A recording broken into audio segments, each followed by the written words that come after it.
নমস্কার বন্ধুরা, আমি অপর্ণা। তোমরা দেখছো ব্লগার অপর্ণা এই চ্যানেলের পক্ষ থেকে তোমাদের জানাই অনেক অনেক অভিনন্দন আর আন্তরিকতা। তোমরা কেমন আছো? আশা করি তোমরা ভালোই আছো আর আমিও বেশ আছি, আর আশা রাখছি ব্লগটি ভালো লাগবে। বন্ধুরা, আজকে ভেবেছিলাম আমি হয়তো তোমাদের সঙ্গে কিছু ব্লগে শেয়ার করতে পারবো না, তো কারণ কি বলি, কারণ আমাদের এখানে কারেন্ট ছিল না, দুদিন নাগাদ টানা নিম্নচাপ বৃষ্টি। তো সেই জন্য কারেন্ট ছিল না, ফোনে চার্জও ছিল না, তো তাই ভেবেছিলাম সকাল সকাল হয়তো ভিডিও কোনো কিছু শেয়ার করতে পারবো না। তো কথায় আছে না, রাখে হরি তো মারে কে, ঠিক সেরকম একটা ব্যাপার। যাই হোক, দেখো তো হাজব্যান্ড একটা দোকান থেকে গিয়ে চার্জ করে এনে দিল, তো তাই আর কি ভিডিওগুলো শেয়ার করতে পারছি। তো তার আগে অবশ্যই দুটো রান্না হয়ে গেছে আমার। আর এই ভিডিওটা আমি বলে নিই, ফার্স্টেই দুদিনের ভিডিও, কিছু ভিডিও ঘর মোছার রান্নার ছিল, তো সেগুলো এই ভিডিওটার সঙ্গে জুড়ে দিয়েছি, তোমরা দেখে নিও। আর আজকের রেসিপিটা ছিল ডিমের ঝোল আর আলু ভাজা। তো আলু ভাজাটা করে নিয়েছি, ভাতটা করে নিয়েছি অফ ক্যামেরায়, কারণ ওই যে ফোনে চার্জ ছিল না, কারেন্ট ছিল না, মানে চারিদিককার সমস্যা, তো সেই জন্য ওইগুলো শেয়ার করতে পারিনি। এখন এই ডিম আলুর ঝোলটাই তোমাদের সঙ্গে শেয়ার করছি। আর আলুগুলো না ভাতে সেদ্ধ দিয়েছিলাম, কারণ ওই অলরেডি অনেকটা টাইম লাগে, সেই জন্য আমি একবারে যাতে তাড়াতাড়ি হয়ে যায়, তো তাই আমি ভাতে সেদ্ধ দিয়ে দিয়েছিলাম, আর ঝটপট আমার তরকারিটা হয়েও গেছিলো। তো দেখো, এখন এই একটা রেসিপি আমি তোমাকে কত রকমভাবে তোমাদের ক্যামেরা বন্দি করেছি, তো তা না করলে ভিডিওটা শেয়ার করতে পারতাম না, একদম ছোট হয়ে যেত, তো তাই আর কি। তো দেখো, এই যে এখন পেঁয়াজ আর কাঁচা লঙ্কা, এদিকে আমি ভয়েস দিচ্ছি, আর এদিকে আমার ঘরের মধ্যে না হাসাহাসির পর্ব চলছে, তো সময় সময় আমাকে ভয়েসটা একটু অফ করে দিতে হচ্ছে, নাহলে তোমাদের ভালো লাগবে না, মানে আমার আওয়াজটা পৌঁছাবে না, হাসির আওয়াজটাই পৌঁছে যাবে। তো যাই হোক, দেখো এখন এই যে এখন মশলাটা দিয়ে কষে নিলাম ভালো করে আলুটাকে, আর এবার ঝোলের জন্য জল অ্যাড করে দেবো। আর এতে আমি কোনো বাটাবাটি মশলা আজকে দিইনি, আর বাটতে ইচ্ছাও করেনি, আদা ছিল না ঘরে, তো পেঁয়াজ রসুন ছিল, ওই দিয়ে কোনো রকম চালিয়ে দিয়েছি। তো যাই হোক, দেখো যখন যেরকম তখন সেরকমভাবে আমাদের মেয়েদেরকে চলতে হয়, আমাদেরকে অত পরিপাটিভাবে সবসময়তে চললে কিন্তু হয় না, আমাদের মেয়েদের ধরনটাই হচ্ছে এরকম। তো যাই হোক, দেখো এখন ঝোলের জন্য জল অ্যাড করে ভাজা ডিমটা দিয়ে দিলাম, জাস্ট ফুটে এলে নামিয়ে নেবো, কারণ আলু তো সেদ্ধ হওয়ার ব্যাপার নেই। আর এদিকে দেখো ঝোলটা ফুটে গেছে, নামিয়েও নিলাম, নামিয়ে নিয়ে বাকি কাজগুলো সেরে নেবো। একটু তাড়াহুড়ো করছি, কারণ চার্জটা তাড়াতাড়ি ফুরিয়ে যাবে, কারণ ওই লাইটটা না পুরোটা অন করা আছে, যতটা বেশি লাইট অন করা থাকবে ততটা কি বলো তো চার্জটা তাড়াতাড়ি ফুরিয়ে যাবে, তো সেই জন্য একটু তাড়াহুড়া করেই বলতে পারো আজকে ভিডিওটা করছি। আবার একটু তাড়াহুড়া করছি কারণ ওই বৃষ্টিটা কমলে পরে বাইরে যেহেতু আমাকে বাসনটা মাজতে যেতে হবে, তো নিজের সুযোগ সময় বুঝেই তো নিজের কাজগুলো করতে হবে, তো তাই আর কি তাড়াহুড়া করে বৃষ্টিটা কমেছিল, তো বাসনটা গিয়ে মেজে ঘষে একদম নিয়ে চলে এসেছি। আর চলে আসার পরে এই যে বাসি নাইটিটা না আমি ছেড়ে রেখে দিয়েছি, আজকে আর আমি আর কাচিনি, আর বৃষ্টির জন্য অলরেডি আমার অনেক নাইটি ভেজা, তো ছেড়ে রেখে দিয়েছি। একটা কাঁচা ধোয়া নাইটি পরে রান্নাটা করে নিলাম, কারণ বাসি নাইটি তো আর রান্না করা যায় না, তো সেই জন্য এই নাইটিটা পরে রান্না করেছি। আর এই গ্যাস ওভেনটা মুছে নিয়েই আমি নাইটিটা চেঞ্জ করে আবার বাকি কাজগুলো করে নিয়েছি। তো যাই হোক, দেখো এখন হচ্ছে কৌটাগুলো একটু মুছে নিচ্ছি, কারণ এই কালকে যেন তো খুব একটা মোছা হয়নি, তো সেই জন্য ভাবলাম আজকে একটু মুছে নিই। আর ওই যে দুই দিকে দেখছো ওই ফ্লাওয়ারগুলো দেখে নিশ্চয়ই বুঝতে পারছো যে মাছ আসবো একটা আকাশে বাতাসে চলে এসছে, তবে হ্যাঁ সেই রকম আনন্দটা করা যাবে না, ওই যে একটা কারণ ওই আরজি করের ঘটনা নিয়ে কিছুটা ঘটছে, তো কি বলবো সেটা সম্বন্ধে বন্ধুরা, যতটা কি বলবো ফোনটা অন করে দেখছি না, যে মেয়েটার মুখটা যখনই দেখতে পাচ্ছি তখনই মনে হচ্ছে যে কি থেকে কি একটা হয়ে গেল, এরকম একটা ব্যাপার, একটা ফুটফুটে জলজান্ত প্রাণকে কিছু নৃশংস মানুষ পৃথিবী থেকে সরিয়ে দিল। তো কিছু বলার ভাষা নেই, একটাই বলার ভাষা আছে আমাদের, যে আমরা স্বাধীনতা পেলেও কি আমরা স্বাধীন হতে পেরেছি, এই একটা কথাই বারবার মনের মধ্যে জাগছে। তো মেয়েদের কখনোই বোধহয় কোনো দিক দিয়ে স্বাধীনতা নেই, আর থাকবে বলে আমার মনে হয় না।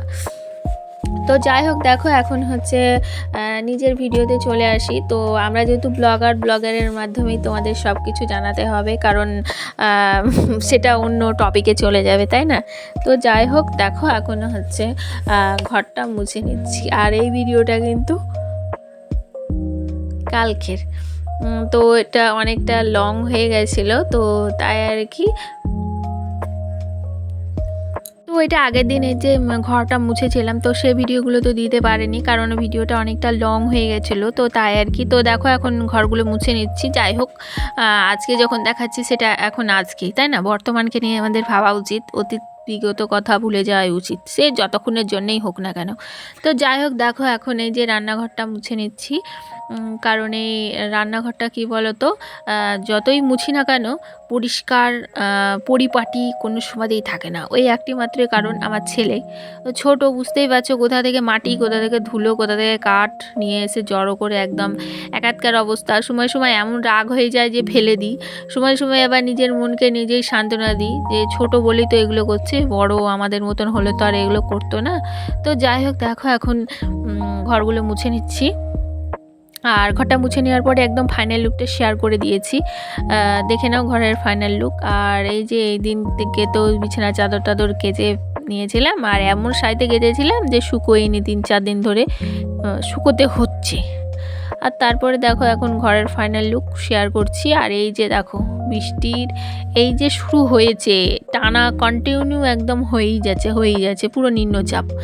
হ্যাঁ, ঝমঝম করে হচ্ছে না তা না, প্রচণ্ড পরিমাণে হচ্ছে, যেহেতু বাড়িঘর খুব একটা ভালো না, তো সেই জন্য ওই একটু জলই অনেকটা জল মনে হচ্ছে। আর কলকাতার দিকে তো কোনো কথাই নেই, একদম বিশাল প্রকৃতির আকারে জল, ঝড় জল সব কিছুই হচ্ছে। তো যাই হোক দেখো, আর এই যে যেদিনকে ওই পাবদা মাছ রান্না করেছিলাম সেই দিনকারই এই ভিডিওটুকু, মানে ঘর মুছা থেকে এই রেসিপি পর্যন্ত। তারপরে আজকে আবার স্নান টান করে চলে এসে তোমাদের সঙ্গে কিছু ভিডিও আজকে শেয়ার করেছি, তো তোমরা দেখে নাও, আশা রাখছি ভালো লাগবে। আর বন্ধুরা, যারা যারা আমার ভিডিও দেখছো কিন্তু লাইক কমেন্ট শেয়ার কিছুই করছো না, তারা প্লিজ লাইক কমেন্ট শেয়ার করে পাশে থেকো।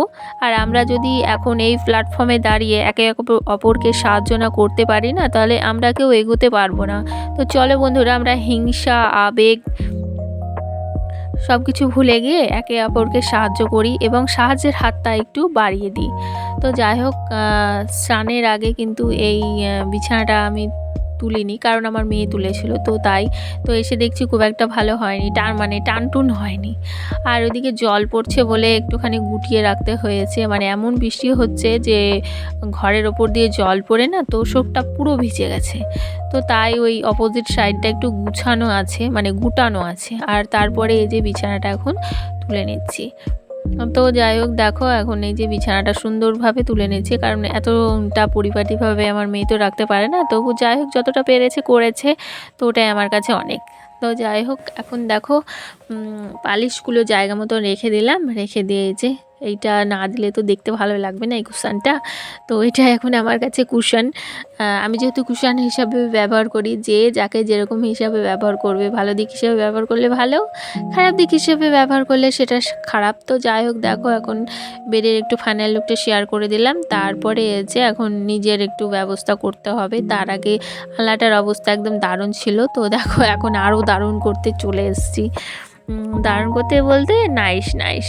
তো যাই হোক দেখো, এখন এই যে জামা কাপড়গুলো গুছিয়ে নিচ্ছি। আর ওদিকে আমার ছেলেকে বললাম জল কাদা যাতে না ঘাটে, কারণ গোটা বারান্দাতে জল, রান্নাঘরে পুরো জল, চৌকি পুরো ভিজা, এই ঘরের খাটে জল পড়ছে, তাহলে ভাবো কীরকম আকারে জলটা হচ্ছে।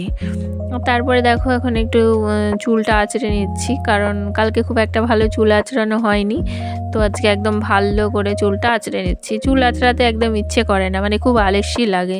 এককালে নেই চুলেরই এত যত্ন হতো, এখন মনে হয় যে না, আর ভালোই লাগে না কোনো কিছু।